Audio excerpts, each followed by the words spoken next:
लगनिया लगाओ गुरु मिली है। जरूर लगनिया लगाओ गुरु मिली है। जरूर लगनिया लगाओ हरी मिली है। जरूर लगनिया लगाओ हरी मिली है। जरूर लगन लगाई द्रौपदी बहना ने। लगन लगाई द्रौपदी बहना आई के चीर बढ़ई है जरूर लगनिया लगाओ गुरु मिली है। जरूर लगनिया लगाओ गुरु। भाई बहनों, द्रौपदी का नाम सुना होगा। इसके 5 पति, और ऐसे वैसे पति नहीं, 10 हजार हाथियों का बल रखने वाले द्रौपदी के पति। लेकिन आज जुआ में द्रौपदी को हार गई। आज द्रौपदी जुए में हार गई। आज दुशासन उसके बाल केस पकड़ के घर से खींच लाया। और रजस्वला थी, कितनों विनती किया लेकिन नहीं मानी, केस खुले थे, वो खींच लाया। सभा में ले जाकर के और कहा तेरे वस्त्रों को उतार करके और तुझको नंगी करके तब माने। ए भाई बहनों, द्रौपदी ने पतियों की तरफ देखा, गुरुओं की तरफ देखा। एक से एक राजे महाराजे वीर बलवान बैठे थे, सबकी तरफ देखा कि एक अबला की लाश लुट रही है, कोई बचा ले। लेकिन दरबार में सब सर नीचे को किए बैठे हैं, द्रौपदी की कोई लाज नहीं बचा रहा। आप द्रौपदी ने कहा अरे अब तो हमारा कोई नहीं है। इसलिए जब इंसान का कोई साथी नहीं रहता है तब भगवान को पुकारता है, और पहले से भगवान को भज लो तो स्थिति नहीं आएगी। दुख में सुमिरन सब करें और सुख में करे न कोई, और जो सुख में सुमिरन करे दुख काहे का होई रे भैया दुख काहे का होई। आज द्रौपदी की निगाह जाती है भगवान कन्हैया के ऊपर। कन्हैया को पुकारा, भैया आ जाओ, अब तुम्हारे सिवा हमारा कोई नहीं। भगवान कन्हैया अपनी पत्नी रुक्मिणी के साथ पंसासार खेले। भाई बहनों, पंसासार फेंक दिया, भाग जैसे भागते हैं।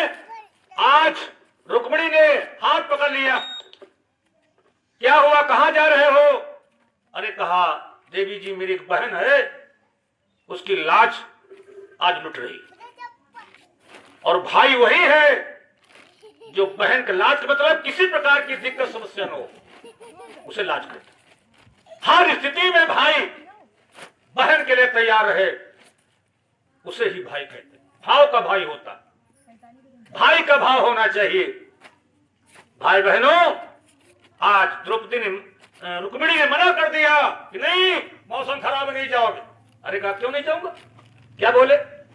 अरे कैसे नाही जई भाई, कैसे नाही जई भाई हमका द्रौपदी पुकारती हुई है। कैसे नाही जई भाई हमका द्रौपदी पुकारती हुई है। द्रौपदी पुकारती हुई है, द्रौपदी पुकारती हुई है।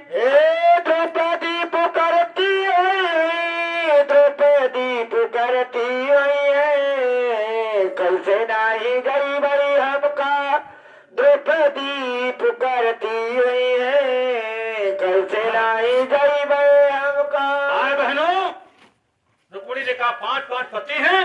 अरे कहा सुनो, धर्म के रे खंभा मैया पांचों पति बांधे हुई है। धर्म के रे खंभा मैया पांचों पति बांधे हुई है। धर्म के रे खंभा मैया पांचों पति बांधे हुई है। धर्म के रे खंभा मैया पांचों पति बांधे हुई है।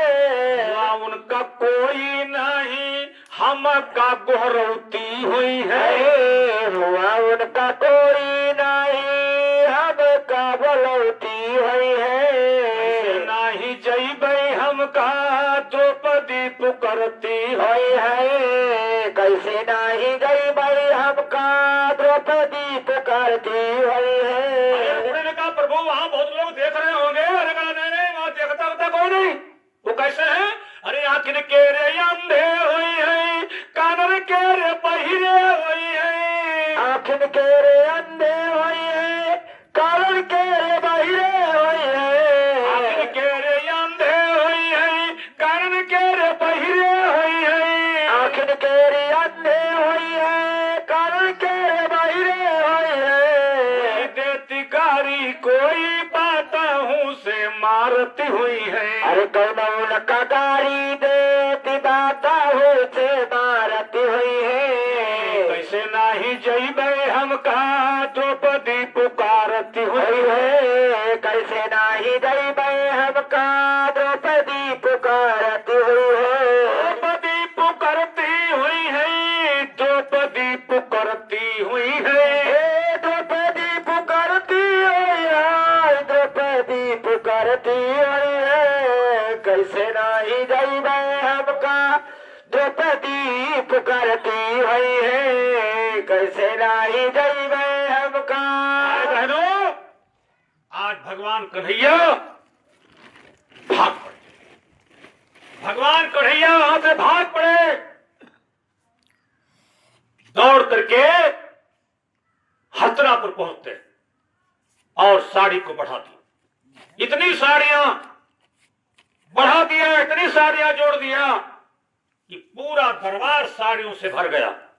एक बहुत बड़ा पहाड़ उनके पिता धृतराष्ट्र जो अंधे थे उनके ऊपर गिरा। धृतराष्ट्र ने पूछा अपने मंत्री संजय से, ये क्या है?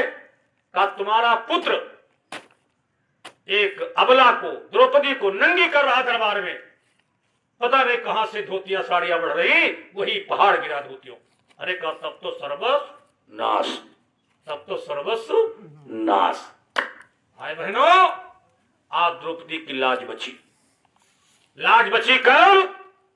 जब भगवान को प्रेम से बुलाया तब, प्यार से बुलाया तब, लगन से बुलाया तब। इसलिए कभी कहता कि लगनिया लगनिया लगाओ हरी मिली है, जरूर लगनिया लगाओ हरी मिली है, जरूर। आप द्रौपदी की लाज बच गई। लाज बची कब? जब कन्हैया से लगन लगाया तब। अब किसका नंबर है? द्रौपदी के बाद मीरा। मीरा का नाम सुना होगा। लगन लगाई मीरा रानी ने, लगन लगाई मीरा रानी ने, शहर का अमृत बनई है जरूर, लगनिया लगाओ हरी मिली है जरूर, लगनिया लगाओ हरी है जरूर, लगनिया लगाओ। मिली है जरूर, लगनिया लगाओ हरी। राजरानी छत्रानी मेवाड़ की महारानी, उस समय की विश्व सुंदरी जिनका नाम था मीरा रानी, आज मीरा रानी ने गुरु कर लिया, गुरु कर लिया। दोष उनका क्या हो गया? गुरु उन्होंने चमार को कर लिया, चमार को गुरु कर लिया। यही उनकी गलती थी, यही उनका दोष था। ए भाई बहनों, राणा की आंखों पर पर्दा छाया हुआ है, आज उनको दोष लग रहा। कभी कहता सुनो, जाति न पूछो संत की और पूछ लीजिए ज्ञान, और मोल करो तरवार का पड़ी रहन दो म्याल रे भैया बड़ी रहा दो म्याल। पाती पूछई न कोई, और हरि का भजई सो हरि का होई, हरि का भजई सो हरि का होई। सब सुंदर सब मम उपजाए, सबसे अधिक मनुज मोहि भाए। परमात्मा कहता है कोई जाति पाति भेदभाव ऊंचा नीचा छोटा बड़ा नहीं, सब सुंदर सब मम उपजाए और सबसे अधिक मनुज मोहि भाए। जाति पाति पूछे ना कोई, हरि का भजे तो हरि का। आज मीरा के ऊपर आरोप लग गया कि तुमने चमार को गुरु कर लिया। राणा ने कहा ठीक है, अब तुम राज से निकल जाओ, तुम दरबार से निकल जाओ, तुम मकान से निकल जाओ। आज के बाद अगर गुरु के पास जाना है तो राज दरबार में, राजमहलों में तुम्हारा कोई काम नहीं। मीरा ने कहा सब कुछ छोड़ दूंगा, राजपाट तन ते धने तन ते तनय धाम धन धरनी सब छोड़ दूंगा, लेकिन अपन गुरुद्वारा ना, अपन गुरुद्वारा ना छोड़ो सात संगी भैया। अपन गुरुद्वारा ना छोड़ो सात संगी भैया। अपन मथुरा ना छोड़ो सात संगी भैया। अपन मथुरा ना छोड़ो सात संगी भैया। मैंने कहा सब कुछ छोड़ दूंगा, लेकिन अपना गुरुद्वारा नहीं छोड़ पाऊंगा, गुरु नहीं छोड़ पाऊंगा। राणा ने कहा ठीक है, इसके पिता को बुलाओ और इसको समझा दें, अगर पिता के कहे मान जाए तो ठीक है, अगर नहीं माने तो इसको मार दिया जाएगा। ए भाई बहनों, टेलीफोन होता है, मीरा का पिता आता है और मीरा के पास पहुंचता है और कहता है बेटी, कहता बेटी मान जाओ, अब तुम सत्संग में मत जाओ, अब तुम जय गुरुदेव मत करो, अब तुम गुरु दरबार में मत जाओ। मीरा ने कहा सुनो पिताजी, कुछ नहीं हो जाए, लेकिन मैं गुरु और गुरुद्वारा नहीं छोड़ने वाले। दुनिया छूट जाएगी लेकिन गुरु और गुरुद्वारा नहीं छूटेगा। तो पिताजी समझा रहे हैं, मीरा के पिता मीरा जी को समझा रहे हैं। एक बड़ी प्यारी लाइन है, क्या कहते हैं? मीरा के पिता मीरा से बोले, बिटिया मानो मोरी बात समझा रहा बेटी को। अगर आपके घर में कोई बहू गड़बड़ करे तो बहू के बाप को बोला समझाई दियो और संघई पठाई दियो, मामला बड़ा गड़बड़ है, समय बड़ा खराब है, तन के ऊपर प्रयोग किया तो आफत आई जी, घर बर्बाद जी, ये चुपके बुलाए लो, संघ में चियाई तो जाओ। मीरा के पिता मीरा से बोले, मीरा के पिता मीरा से बोले, बेटी मानो मोरी बात। क्या? अरे सधुवन की संगति ना करो, क्यों? कुल होय बदनाम, कुल होय बदनाम, मोर मनु मगन फकीरी। कुल होय बदनाम, कुल होय बदनाम, मेरो बड़े मगन फकीरी। मीरा मीरा है मोरा नाम, मोर मनु मगन फकीरी। मीरा है मेरो नाम, मीरा है मेरो नाम, मेरो मन मगन फकीरी। मीरा पिता से बोली, पिताजी मानो मोरी बात।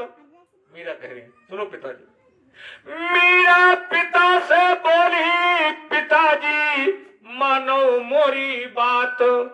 अरे सधुवन की संगति ना छुटई, सधुवन की संगति ना छुटई, कुल रही चाहे जाई मोर मनु मगन फकीरी।